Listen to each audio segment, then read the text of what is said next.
handicapper that's real sincere. I'm picking Valentine, cause on the morning line, the guy's got him bigger than 5 to 9. Hello racing fans, and welcome to another edition of Handicappers Corner, brought to you by the Derby Bar and Grill. I'm Mike Heads, along with Drew Forster. We're going to go through the Sunday, August 18th races at Hastings Racecourse. There are 7 races starting at 1:50 on the Sunday program. Of course, big day down south at Emerald Downs, just a couple 150 miles south of Vancouver, Long Acres Mile Day at Emerald. Full field of 12 scheduled to go in that. We have a lot of local interest in the Long Acres Mile. Absolutely, lots of good storylines here. You have KK Singera, who's a longtime owner here. Seemed to be a little bit out of the game for years. Didn't have a lot of horses. He's been back in action, claiming horses in California. He has one running. You have 3 that are owned by North American Thoroughbreds and Mark D. Domenico. You have, of course, Herbie D, another local horse. George Robbins, trained by Rob Kilker. You have Van Belvoir bringing a horse up. Van Belvoir, of course, son of Hall of Fame Seattle trainer Howard Belvoir. Van was a very good rider in his day. Yeah, he was. Started riding in Seattle. Has been training in Del Mar in Southern California. He brings a horse up for it too. So lots of good storylines. Always a good race. Wesley Ward coming back. Wesley Ward, of course, coming back from there. And another Vancouver connection. Vancouver-born, Hall of Fame. Russell Bays. Jockey Russell Bays in the Irons for him. So lots going on at Emerald Downs. It'll be a lot of fun. So it should be a big day down south. Some horse on the undercard too. Evelyn's Dancer, of course, from here. And Wanda Woman running in the Emerald's Distaff. So... once again, check your simulcast screens. Emerald Downs, a big afternoon down in Seattle. We're down in Auburn, Washington. But 7 races at Hastings. We'll start things off on the Sunday program. Got a field of 6 $5,000 maidens to go 6.5 furlongs. Kind of a tough start to the day, but I went to the 5 Run Stormy Run. This horse is dropping in class after, it didn't run all that bad in those maiden 30s, but still, it's aggressively spotted down here. Trying to start winning some races with these kind of horses, and hasn't found a particularly tough spot. I think it's now or never for Run Stormy Run, so I'm going to go to him to win it. I put the 2 Intended Consequence, who is the likely one that you'll have to come and catch. In for second, just did lose last time, and still ran a good race in 1:18 and change. And I put the 6 Castrati in for third. Kind of flopped last time, not too sure exactly what happened, but the horse kind of got off the... didn't break well, was not in great position, and just was flat the whole race. I'm sure he's better than that, and I'll give him another chance. But I went 5, 2, and 6 in the Sunday opener at Hastings. I agree on Run Stormy Run. His first 2 races of the year for Maiden 25 and Maiden 30 were bang-up races. Then a little shine come off him a little bit. He had a couple of tough starts. Now he has a little breather, comes back from Maiden 5. He is going to be tough to beat in here, I think. The second spot, Intended Consequences, you mentioned. Second to Checker Plate. Checker Plate came back, run a big race off that one. And the third spot, I put Bite Your Tongue. I'm going to throw out his last race. 2 starts ago, Scott Williams rode him. Just got beat by 3. I think he's in the mix here, too. I got 5, 2, and 4 in the first, but I definitely like the 5. On to the second, 2-year-olds, maiden 12.5, going 6.5 furlongs. This is an interesting race. I had a lot of different marks on here. I ended up landing on the 5 Hell of a Deal out of Steve Henson barn. Steve Henson is having a good year. He places his horses properly. He thought enough of this filly to start her first time in the debutante against Architecture and those kind of horses. That didn't work out so well, and he goes right to the bottom claiming level for 2-year-olds to 12.5. So I think Hell of a Deal has a hell of a shot in here. The second spot, I put Macawow, if I'm saying that right. Pat Jarvis having another good year. Her 2-year-olds are running well. Her and Frank Fuentes have already teamed up for a win in the 2-year-old ranks. Decently bred little horse. I like the outside draw. So I have Macawow, if I'm saying that right, in the second spot. Enough. And the third spot, I put Donnie Rowe's horse, Albra Be Gone. Ran behind Abil, Portray Your Vision, Miss Garble, some decent horses for Maiden 10. Comes back, has a couple starts under her belt, so I don't mind Albra Be Gone. I got 5, 7, and 6. Yeah, I went to the outside of the 7, Macawow, just a horse that had a good run first time out against Hanrahan. I thought it was pretty good. Hanrahan, Lord Galvic, Abil, even fourth. The works are excellent since that race, too. It's been a couple of months since running. But the 122 and change, 103, 101, those are good works for this caliber. I got to put the outside filly on top. Put the 6, Aber Be Gone, in for second. As you mentioned, Donnie Rowe's horse, a couple of good works since his last race, or her last race. Showed some speed. Might be the speed of the party in here, so I wouldn't be surprised to see this one do well. Donnie's done done quite well with a small stable over the Yeah. years, and wouldn't be surprised to see this one will, even win the money. And I put the 4, Roy's Dream, in for third, named after Dan Jukic's father, Roy Jukic, and it's the horse that a decent run first time. I got some experience first time out anyway against a Beal and Portray Your Vision. But the works have been decent. Tax had a good season with his 2-year-olds, and wouldn't be surprised to see this one in the mix as well. I went 7, 6, and 4 in the second race. On to the third. I got some filly and mare allowance horses here, an open allowance. Got a 6-pack signed on. I've gone to the 1, Castanet Dancer. I think this filly will get a good trip in behind the speed. Scott Williams, a ride for Troy Taylor. As you mentioned, a lot of the riders are out at Emerald Downs. Amadeo Perez, Aaron Grider are in Seattle, so you'll see some different riders on different horses that you wouldn't normally see. But Castanet Dancer, her last sprint in Seattle was very good. Her prior sprint, she was an unlucky third in the Strawberry Morn behind Evelyn's Dancer and overvalued. She was in trouble that day. She would have been second for sure. Yeah, she was making a good closing effort. Bottled up and might even have challenged Evelyn's Dancer. She can reproduce that race. She can win the money here quite comfortably. I put the 2, Cry Cry Cry, in for second. Horse that's on a roll right now, running good races and fast times. And you never want to stray from a sharp filly that's on her game, although she has been off for a couple of months now. And I put the 4, horse Trelawney, who's a pretty cool horse. Had to go to Edmonton because she's not a BC bred, so went to Edmonton to run in the Mademoiselle. Didn't fare all that well, but a lot of horses don't. And she was dead last in a very slow pace, so you can toss that race out. Yeah, but the horse's works are good and were good going into the race. So Frank's got her on form. She gets back into a good allowance race, and she can sprint too. She doesn't need to go long. So 1, 2, and 4 for me in the third. I got exactly the same way. I think Castanet Dancer looks very tough in here. Cry Cry Cry is sharp, as you mentioned, having a very strong season. 3 starts, 2 wins, and a third. Beat Dash and Daisy, came back to win the BC Cup distaff, so I got her in second spot. And Trelawney, as you mentioned, another one that figures in here in third spot. I got 1, 2, and 4. I see it exactly the same way as you, Mike. On to the third. 3 and up allowance race. Non-winners of 2, BC non-3. I've gone to the 1, Twist Grips. Just got beat by his stablemate last time, El Capone. Only got beat a half a length. He'd had some rough trips before that, and he got a clean trip, and he showed that he belongs in this caliber. So I put him on top. The second spot, I put Ruffy Joe, a horse that likes the distance. Ran in the BC Cup Classic, maybe a little bit aggressive, but before that, he's ran in some tough races. You know, he ran in one of these races, only got beat a half length by Stormin' for Becca, one of the top sprinting 3-year-olds. Then ran back against Liberty Cap, Wilo Cat, Mysterious Soul. Then into the Classic against Brass and Gold, the Gov, Wilo Cat again. So a little bit softer spot. I don't mind Ruffy Joe. And in the third spot, I put Leo's in the House. Took him a while to break his maiden, but he had some pretty strong efforts in there. And a 3-year-old that's improving, so I don't mind him. I got 1, 5, and 6. I like the 4 horse in here, Samilkameen Joey. I think he's the speed of the race. I think he's the fastest of anyone. And you know, he's been asked to go along a couple of times off the layoff. He hadn't run since June 1st, and came back in an allowance race on July 19th. I thought he fought on well on the slow fractions against Liberty Cat, Wilo Cat, and that was a good race. Then he came back 2 weeks later, ran in the Classic, once again pressured, 46 and 4, 111. I think this horse on the cut back to 6.5 furlongs is going to be really dangerous. He's very fast leaving there. I think he's the speed of the race, and I don't know if they can catch him.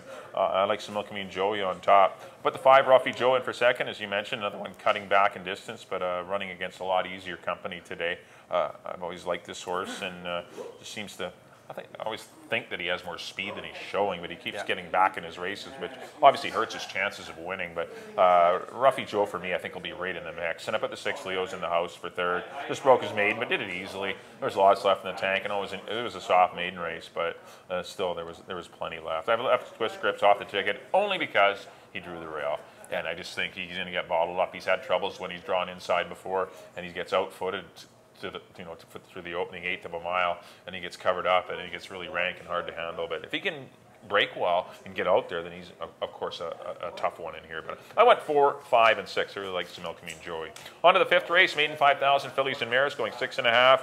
A race that took me a while to go up and down and find. I had a tough time too. We're probably kind of really got to read into it. Here. And I went to the 6, Ellie's Bobcat. I really looked into which were the strong races that these horses are coming out of, and which are the weak ones. I think this horse is coming out of the strong one that was won by its Gold Baby, who came back to run second. 2, 5, and 10 was second, came back to win. I know it was just going 3.5 furlongs. Lover's Lure was third, who came back to run a good race next time out. I just think she came out of the best race. She didn't get the best of trips, was too far back. If he reproduces her run 2 starts back when she was second to More Cash, I think she wins the money. I think the price will be right on Ali's Bobcat. I know she's a big fat maiden with 12 starts, but just a horse that I think this could be a good opportunity for her. I put the 5-horse 2 Trees, a bit of a class drop. 2 runs. Maybe she just can't run at all. I don't know. But at least she's dropping in class. Works are all right for top outfits, so I'm going to give her a shot. And I put the 2 the 1 Country Pearl in for third. Bill McLaren's been known to have a horse ready off of first time out, and this one's got some decent works. You look at some of those works. Horse been in training for a while, but a few of them works are all right. And this is not a tough dash. And the mare WW Country Women could run a little bit, and or from a family that could run anyway. And maybe this one's got some ability. We'll see. This is not a tough spot to debut in. So how about 6, 5, and 1? I knew this was going to happen. I have three totally different horses. It's that kind of race. I went with Power Skater. A horse that I think's been improving. Only got beat a couple lengths last time on BC Cup Day by Vendella D and Blue Minnow. Kind of the first time she woke up and ran a decent race, so I'm thinking maybe she can take another step forward. It's not an overly tough race. I think, as you can see from our picks, it's pretty wide open. And Melanie Walsh's been having a very good year. And what the heck, I got Power Skater on top. The second spot, I went to the other first-time starter, Whistler. A Rosberg filly. I really like Rosberg. This time tomorrow was a very well-bred filly. They had some talent. Dino Condolino's bred this. Pat Jarvis having a good meet. Her and her sister own this horse. Gets in very light with 106 under Marnie Williams. That leads me to believe she'll probably be near the front of this race, and maybe she can get out there and steal it. And the third spot I put Antsy Nancy, coming out of that same race as Power Skater. Another horse that has a pretty ugly form, but did run a much better race last time. So I got 7, 4, and 2 in what kind of a crapshoot of a race. You might want to take a few in that one, in the 5th. On the 6th, 3-year-old fillies, the Hong Kong Jockey Club. Nice little stake here. I have gone to the 5, Miss Derrick. It's going to mile 16th. Miss Derrick finally got to stretch out last time against the girls. She ran once long against the boys, against Bluegrass Pride and Go for Guinness. Then she ran against the girls and was kind of trapped down the lane. Didn't look like she was going to get out. And when she did, she had a big kick. And that makes, she's been waiting a while to run, which scares me because of BC Cup and whatnot. But she had a nice work on the 8th and a minute flat. So Craig McPherson can definitely have one ready to go. I got Miss Derrick on top. The second spot I have probably your likely favorite. I think so. Frank Fuentes takes over for Aaron Greider, who will be in the mile we mentioned earlier. Only 1 blemish on her record. That was the first time she went long. I think that she will be able to go long. It is the big question mark with her. But that's why I got her in second spot. And the third spot I put Touching Promise. This is one that I like too. I like all 3 of these fillies. I can see them coming in any order. I like Touching Promise a lot. I picked her on BC Cup Day.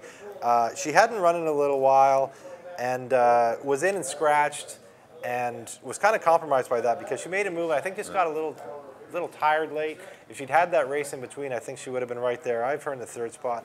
I got 5, 4, and 8 in the Hong Kong Jockey Club for 3-year-old fillies. Yeah, I got the same 3 horses. I think Miss Derrick's your horse to beat. Good works. That was an impressive run in the Supernatural, defeating Silkworm and Lady Henrietta. Did get a nice trip that day. Was bottled up in behind horses. Really forced Enrique Gonzalez to ride a good race and not to move early because he couldn't move. And then a seam was opened at the 8th hole, and this horse was gone and sprinted away and won by a couple lengths. But as you mentioned, though, this horse hasn't run in quite some time. It's been 7 weeks or 6.5 weeks, and but as you mentioned, leading trainer should be able to get this one ready. And this is the prep for the BC Oaks, so you just want to make sure you get a good race heading into the big one in a couple weeks' time. So Miss Derrick definitely alive in here. I put the 8 Touching Promise. As you recall, that this horse was scratched prior to that last race, so she missed a valuable prep. She was sick. And had a witness when the virus was going on. She missed some time, and it cost her in her first start going along because you'd only had the 1 work on July 28th going into that race. being off for 5 weeks. So that's a lot to ask when you're having a distance change. And she's been much better without the blinkers, and I think she can make a step forward. Not too sure what kind of trip she's going to get from the outside. Richard Hamill will ride her for the first time, but it's a lot of speed inside of her, and I don't know if she's going to be able to get into position or drag back to last or what the game plan will be, but she's definitely live. I think she runs like she did 2 starts back. Yeah, as I said, my top 3 I really like. And the 4, I think so, is definitely your, this horse is live as well. High weight at 120, but still a horse that's won a couple of stakes here since arriving from New Orleans, and this top connections. But it went to Pegasus, been at Hastings for a while, went to Pegasus, came back to Hastings, and been freshened up after a disappointing run in the Supernatural, but I think she'll rebound with a better effort. I went 5, 8, and 4 in the Hong Kong Jockey Club. On to the 7th race, our co-feature. This is the Richmond Derby Trial. Mile and a 16th will be the distance. Got to feel the 6 going postward. I've gone to the 2 Go for Guinness. How can you go against him after that monster performance on BC Cup Day and the Stellars J? Sat a nice trip just off the leaders and then just exploded and ran a very fast final time. Definitely your horse to beat. I put the 3 Bluegrass Pride, who's been right there as well. Back-to-back wins, followed up by a good second, a Shooting Jacket in the Chris Loseth. And I picked Shooting Jacket in the Canadian Derby on Saturday, so hopefully Bluegrass Pride is actually keeping good company. And the 6 Tracker had a lot of trouble. Probably would have been second last time with a clean run. Source had no luck that day at all. No racing room through the last half mile of the race, and not going to beat Go for Guinness, but still would have been second. So I'm going to put him in the 3rd spot. I went 2, 3, and 6 in the Derby Trial. I had the same top 2. As you mentioned, Go for Guinness couldn't have been more impressive on BC Cup Day. 143 flat. That's the fastest time a 3-year-old ran here in some time. He seems to be rounding into form just at the right time. I got him on top. Bluegrass Pride, reasons you mentioned. He has been off for a while. That is a little scary, but nice work, a nice freshener for top conditioner Craig McPherson. He revels the distance too. Got a good number for the distance. I have him in the 2nd spot. In the 3rd spot, I put the horse that I couldn't decide between Tracker and Mark. I put Mark in the 3rd spot. I thought he's had some troubles this year. When he arrived at Hastings, was kind of on the fray, but a nice second behind Go for Guinness on BC Cup Day. They thought he had to be closer, part of the pace to be involved in the race to kind of keep going. And Grider had him sit back off it, and he made a nice run down the lane to pass a bunch of horses for second. So I don't mind Mark. Like I say, it was. I really like Go for Guinness on top, and then it would be Bluegrass Pride, Mark, and Tracker. You could kind of interchange them in the 2nd and 3rd spots. But I went with 2, 3, 5 in the Derby Trial.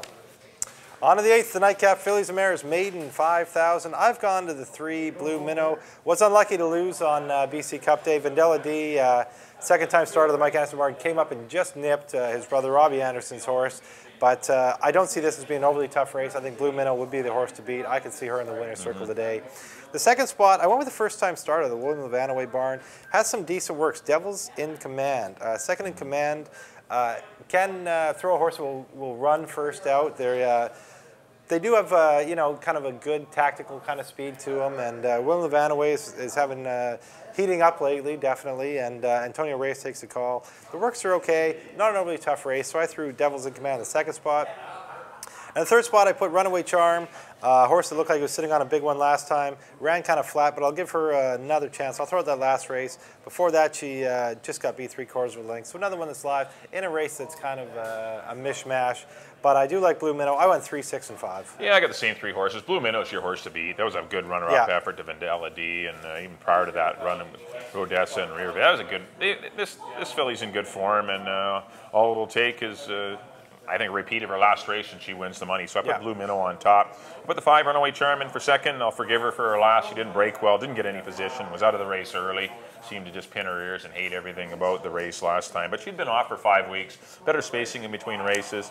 And I think Runaway Charm will be a little bit more like the filly that ran 3rd, beating only 3/4 of the length on June the 30th. And on the 3rd spot, I agree with your 6-horse Devils in Command. Good barn, good rider, good works. Not a tough spot to debut. This filly could be live. And I think you need all 3 of them, actually, in your pick 4s or pick 3s. I went 3, 5, and 6. So that'll do it for our analysis of the Sunday, August 18th program at Hastings. We'll go a quick recap of our Sunday picks. Back in race number 1, I went to the 5. Run Stormy Run, 5-2-6. Race number 2, I went to the 7. Macawau, or whatever. 7, 6, and 4. In the 3rd race, I went to the 1. Castanet Dancer over the 2 and 4.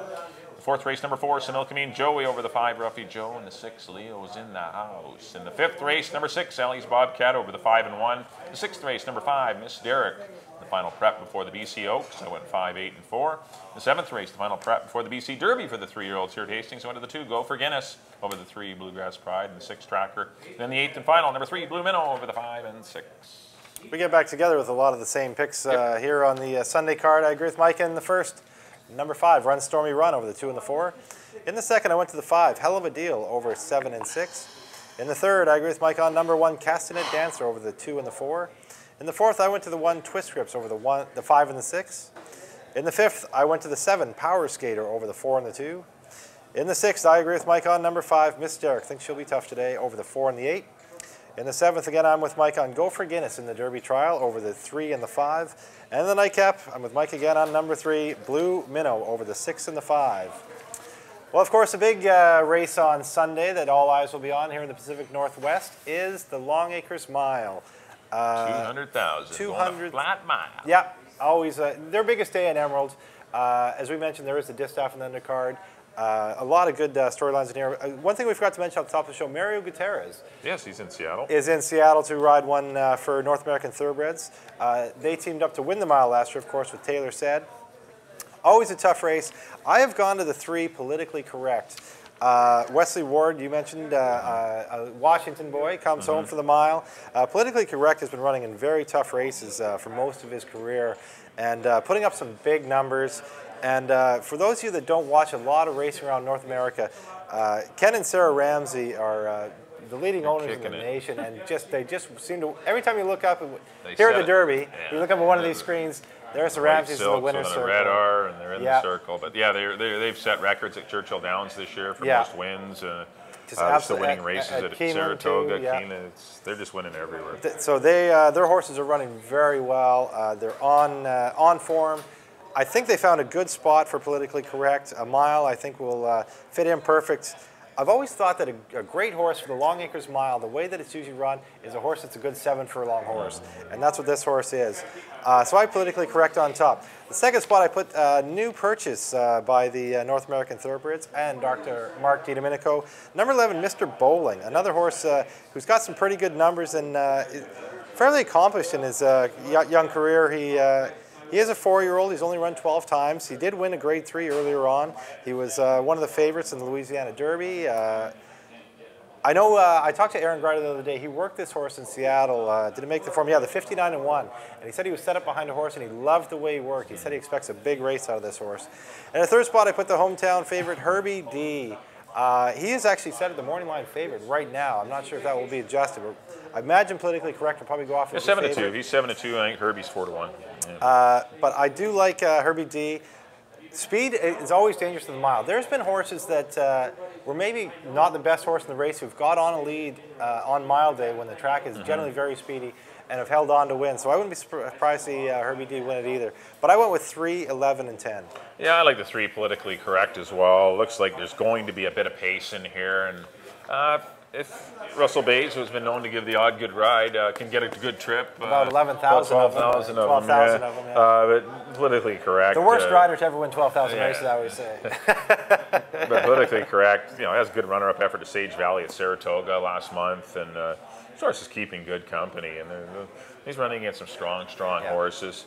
Wesley Ward sent him into to Tim McCann barn actually early. Yeah, so he's been there for a while. He knows Dennis the track. Ward, his father, will saddle, but this horse has been in Emerald for a couple of works, so this horse has been acclimatized to the West Coast and should be settling in nicely. I put the 10 Herbie D in for second. He was ultra impressive in the Mount Rainier, but he was afforded a very easy lead. That will not be the case. Yeah, but he's a horse that's shown he can go 44 and change and keep going. I think he can go especially a mile. over Emerald. I think that he could do that at Emerald especially. The 10 hole's a little tricky, but it gives Amadeo some options. I just hope he doesn't get hung out 5 deep or anything. Yeah. But I think definitely very alive is the 10 Herbie D. And I put the 7 horse Golden It Is for KK Singera and John Sadler, a fresh claim for $62,500. He is a bit of a poly-track horse. It doesn't have a lot of great dirt, regular dirt for him. But those races for 62, he's winning them easy. And those are not easy races at Hollywood Park. And obviously been working well at Del Mar. John Sadler wouldn't just come up here just to entertain you know. He's not coming up for the salmon. You know, no, but this is a pretty nice horse. It's got some nice form, 6 for 18 lifetime, and as you mentioned, bowling. The 11 horse is live too. Just got to work out a trip. I think those are your horses, though. Not too sure about Hoist. A little concerned his last couple of races. He might be going the other way, and but Mario might be able to wake him up, get him out and play. He's going to be part of the pace, and it might help out bowling. But I definitely like the 3 politically correct for Russell Bays and Wesley Ward and the Ramseys. Little shout out to Jerry Olguin too. Yeah, Jerry Bear's in town. Toronto, yeah. Yeah, our good buddy Jerry Olguin, former leading rider here at Hastings, and his wife Robin. Hopefully they can swing by Vancouver on their way. I believe they are. I believe he's coming up here. On Monday maybe, and might get a chance to chat with him. But yeah, good to see Jerry back on the West Coast. But yeah, I went 3, 10, and 7 in the $200,000 Long Acres Mile. Next up on screen will be a slate for the mile. There we go. There's my picks. Russell Bays over Amadeo Perez and Jerry Olguin. 3, 10, and 7 for me in the mile. I as well picked Russell Bays over Aaron Grider. Aren't we clever? Yes, yes. Go with Russell, always. Politically correct, and Russell Bays over Mr. Bowling and Aaron Grider over Herbie D, owned by George Robbins and Darcy Doman and Amadeo Perez. Should be a lot of fun. Yep. But that's going to run, I think, around 5:30. Yeah, what did I say? Yeah, it's around the 5:30, 5. Yeah, I think 5:30. But yeah, once again, if you can't make it out, not going to the P&E way, get right here to the Derby Bar and Grill and watch the Long Acres Mile. Yeah, generally every year the mile brings in a good crowd here. It's always a fun day here. It's actually good we have 8 races that will run right into the mile. Exactly. 7 races might end it a little early. Exactly. All right, that'll do it for our analysis of the Hastings 8-race program as well as the Long Acres Mile. On behalf of Drew, thanks everyone for tuning in to Handicappers Corner. We'll see you next week here at the Derby. Before we go, we have changed next week. We're running Wednesday and Friday. So we're going to do our show on Tuesday. We'll have this up on Tuesday. So we'll have, both shows done on the Tuesday afternoon, so you'll be able to uplink it on YouTube or on the Derby Bar and Grill website. Both Wednesday and Friday selections will be, and the show will be up on Tuesday. Good catch, buddy. But thanks everyone for tuning in. We'll see you next time here at the Derby Bar and Grill for Handicappers Corner. The minute, boys, I got the feedbox noise. It says the great grandfather was equipoised. I told you, Paul Revere, now this is no bump.